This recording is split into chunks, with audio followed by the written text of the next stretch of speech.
Columbia. 4 regiments. 313th was Baltimore's own. 315th was Philadelphia's own. Eastern PA was the 314th.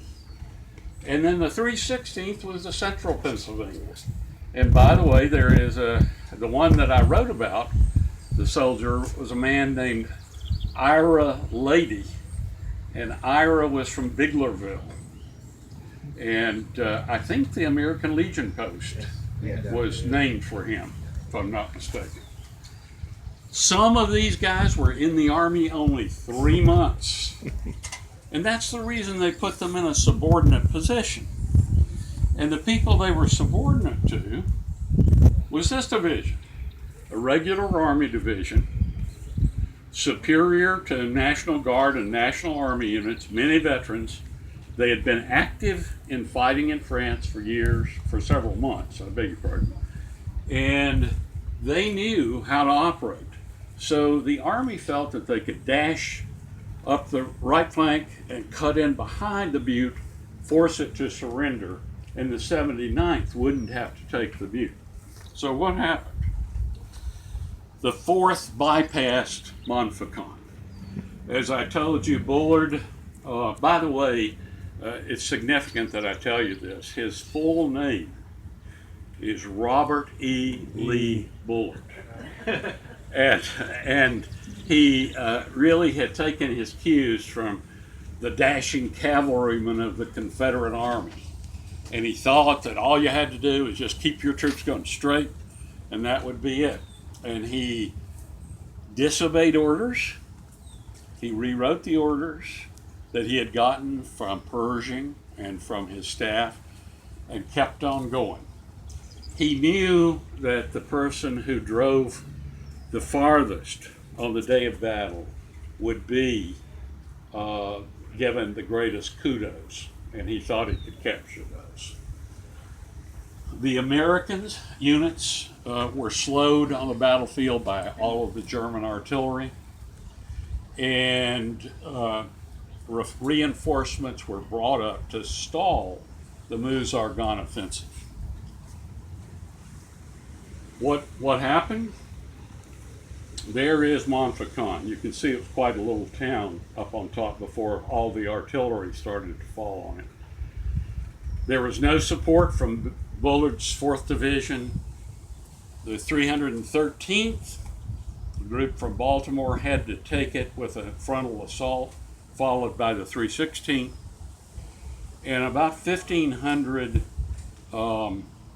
Americans were wounded and killed. But that was not the big deal. I mean, it's bad losing 1,500 troops, but that's not the worst thing that happened. The delay was the worst thing. They delayed the capture of Montfaucon by 12 hours, and in that time, the Germans were able to bring up troops, and they stalled the Meuse-Argonne offensive. Absolutely stalled it. You can see General Gallwitz, who was in command of the German troops, said already in the evening the danger was averted by bringing up reserves. And they stalled the American troops for 2 to 3 weeks. And during that time, the Americans were ground to pieces. Because what it became again was, once again, a war in the trenches, where the Americans were assaulting fixed positions. The war, by the way, that's Ira Lady in the bottom down there on the left. If you can see him, he's from Biglerville, and he was killed in this battle. This is where I get on shaky ground, and I may indeed offend some of you. Pershing declared that the Meuse-Argonne was a huge victory. I'm going to tell you it was not a huge victory. The objective was to capture Sedan, interrupt the rail traffic. That never happened. They never got to that objective. And in the midst of the victory celebration, of course, that was forgotten. But the Americans were slowed enough by the failure to capture Montfaucon that it didn't happen. Now, how did I get involved with this? I do have a interest in military history. I learned a lot of Civil War stuff from Dr. Borat. But I've got to tell you, one day I was in Musselman Library, and I was doing a little research. I had an uncle who was killed at on the Somme River. He was fighting with Americans. There were two divisions there, but I wanted to go visit that site when I went to France. So I was looking through books to find exactly where these units were. And what I found, I started reading this book, and it had a lot of marginalia in it. And it was very inflammatory marginalia. It was like, this didn't happen. This didn't have to happen. This was a failure of staff work. And I began to read, and then I reached one that said, if you want to know what happened at Montfaucon, turn to page 638. And I turned, and a gentleman had written, a man who participated in the battle, a major, had written out in longhand an affidavit or an indictment of General Bullard, telling that he had disobeyed orders. And this had been sitting in the library. Nobody had noticed it. And it was one of those things that strikes you immediately. You think, oh my God, what have I found here? Is this true? Well, I decided that what I would do is that I would go, come on in. We've got seats over here. Okay. And I decided what I would do. By the way, it went on. It was a very inflammatory statement. He said that Bullard killed hundreds of American troops and deserved not medals, but a long term in military prison. And that's a pretty astounding thing for a major to say, I thought. So I began to pull at it a little. I didn't trust it. I thought it was an old soldier's tale. But I decided I would set a test for it before I invested a lot of time in it. And I said, if this amounted to anything, it will be in Pershing's memoirs.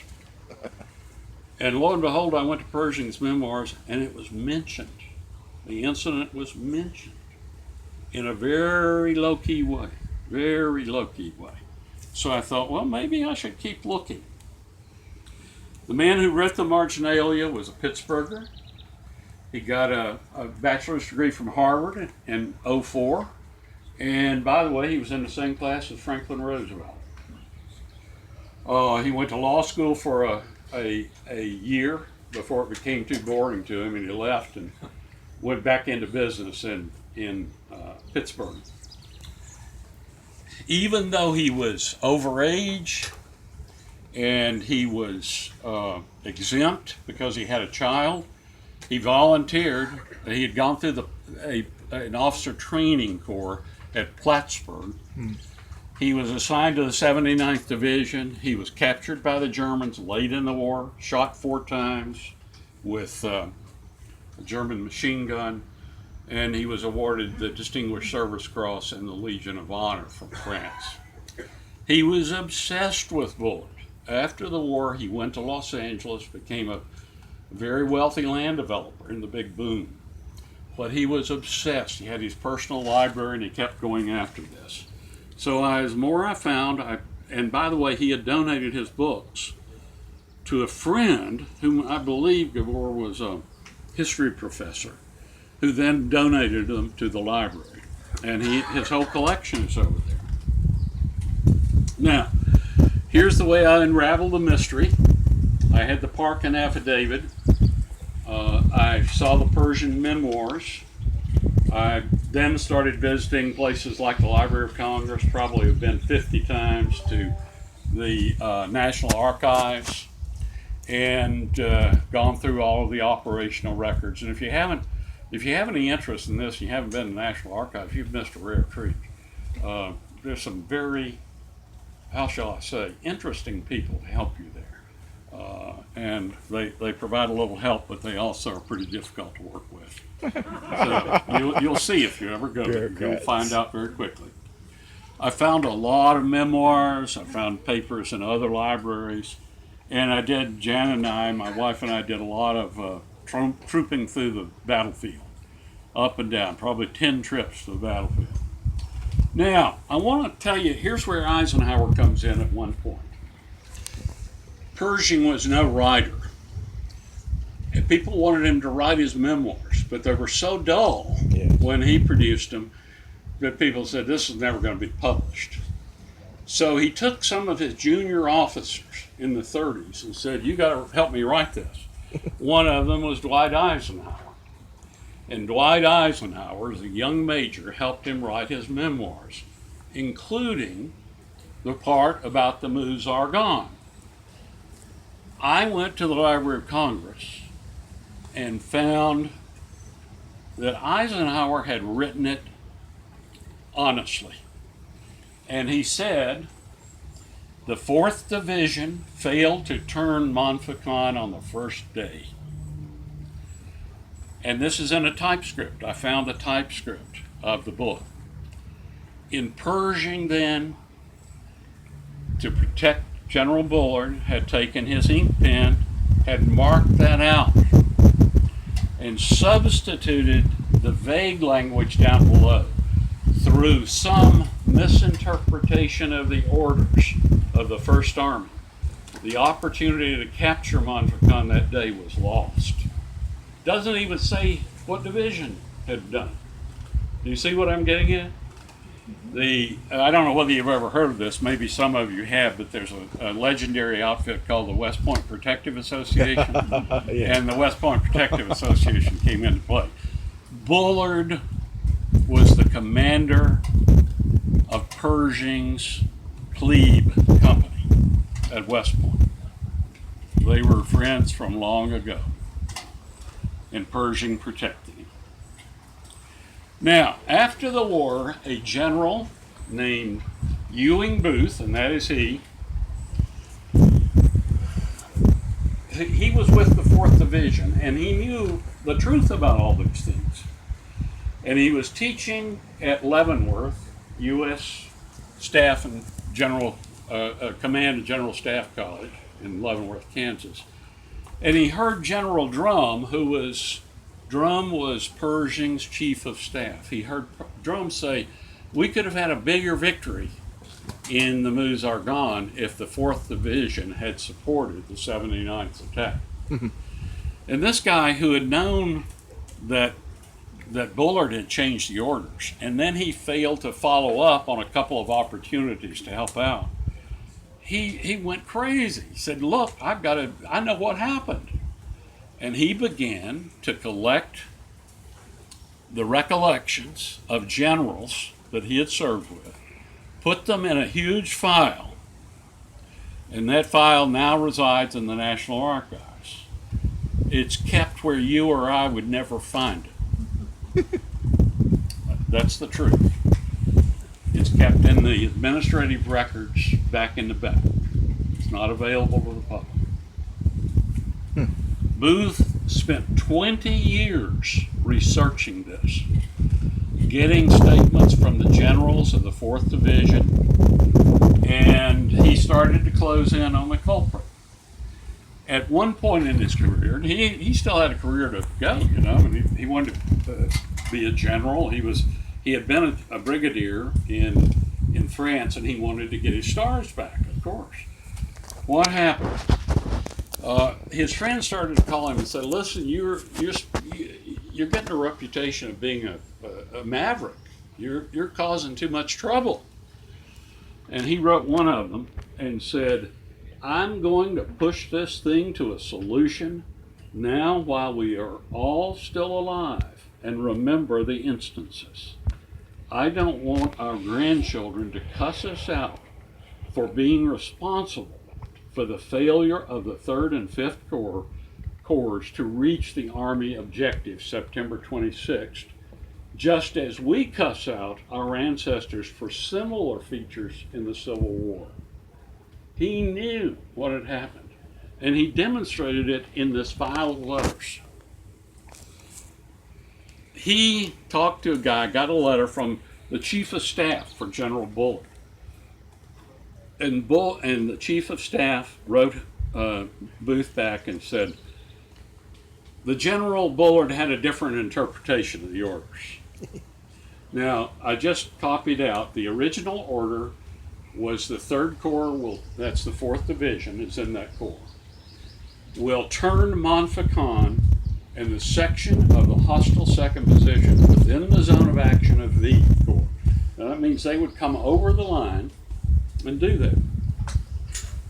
General Bullard had his staff rewrite it so that it says that they will assist the 79th not by advancing into the area of 79th, but by rapid progression to the front, leaving the 79th high and dry. Nobody had written about this until I began to look into it. So Booth discovered that Bullard was ordered to enter Cameron Zone, where the hooked arrow comes over, but that Bullard rewrote the orders, rejected that opportunity, and abandoned the 79th to take on the objective itself. Now, what do we know about Robert E. Lee Bullard? Bullard was no slave to orders. In his memoirs, his memoirs are the most self-impeaching document I have ever read. This man lays out what he did. He bragged that on 6 occasions in his career, which was a 30 or 40 year career, that he had disobeyed orders, and by God, he was always right. And he sneered at Pershing for his loyal adherence to orders. He said, why would this guy obey every order that he ever got? He should have disobeyed. He disliked turning maneuvers. He wanted to go straight ahead. He and the commanding general of the 4th Division, and that was V Corps, were at that point in a competition to see who would command the 2nd Army, which Pershing was going to set up. And he realized that if he helped Cameron take Montfaucon by turning it, that Cameron would get all the glory. So what did he do? He decided to push ahead. He would thereby be recognized for having the farthest advance, and number 2, he would have the Cameron would go down in flames. And he was really basically unconcerned about the human cost of disobedience. General Bullard was promoted. He became the top of command of the 2nd Army. He was a lieutenant general, one of the top 3 generals in the Army at the end of the war.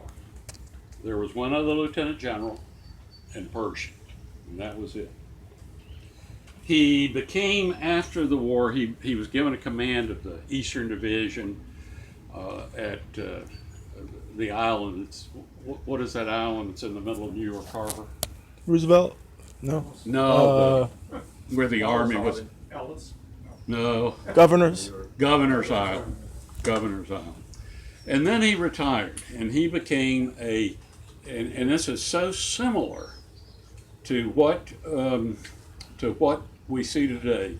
He immediately went out and went into one of those think tanks promoting preparedness.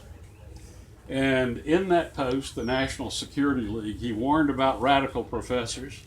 And boy, I know some radical professors. He warned that Mexican revolutionaries were coming into our country over the border. And he wanted to arm civilians for defense to fight these people off. He could have been the kind of person who I think would have worked well with President Trump. He overplayed his hands. You can see all of the medals that he got. And he decided to appear in uniform for a Lucky Strike advertisement in national magazines. And the Army came down on him like a ton of bricks. And he was really disgraced. Now, what happened to General Cameron? He was demoted to colonel. He had been a major general. He was demoted. He was sent home to a training command. And of course, by coming home, that indicated that he had nothing more to do with the war other than training. He retired to where Jan and I are living now, Stanton, Virginia. I didn't know that when I started writing. He was embittered but remained silent until his death in 1944. Now, the interesting thing is, before he died in the 1930s, the Chief of Staff of the Army was the man who had been the commanding general of the 4th Division, a man named John Hines, one of the best soldiers in World War I. In the 30s, Hines promoted Cameron back to his full rank. And why would he have done that if he hadn't known that Cameron had gotten a very raw deal? Very raw deal. Marshall was named Chief of Staff, of course, and here's where we're coming back to Eisenhower a bit. He took his office of Chief of Staff on the 1st of August 1939. Does that ring a bell to any of you?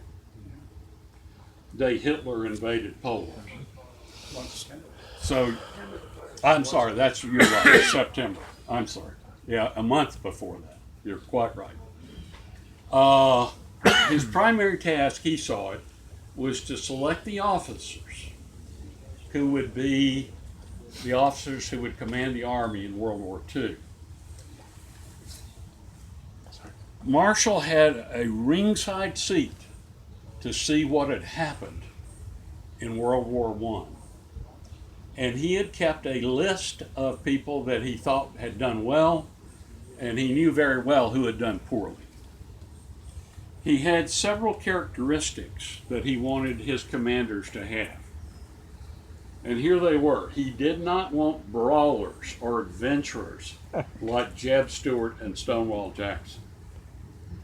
Tom Ricks, a very good military analyst today, writes, in contrast to these latter-day cavaliers, Marshall called for steady, level-headed team players. Now, that's what didn't happen at Montfaucon. Here are these two generals who should have cooperated, and Bullard should have taken Montfaucon from rear, and he didn't do it. And Marshall knew that. He was there when it happened. He knew that it happened. So he avoided people who were going to be the kind of guys like Jeb Stuart who go right off and show up for the last day of the battle here at Gettysburg. But Marshall knew that a commitment to teamwork is important because it's a force multiplier. You know, two units could take Montfaucon where one might not be able to. He avoided officers with Bullard's egocentric, hell-bent for leather approach and went with people who were teamwork people. Marshall's top candidate, no surprise to us who know him, is Eisenhower. Eisenhower, keep in mind that he had no combat experience, none. He had no command above a battalion command. That's pretty low command of a major, essentially.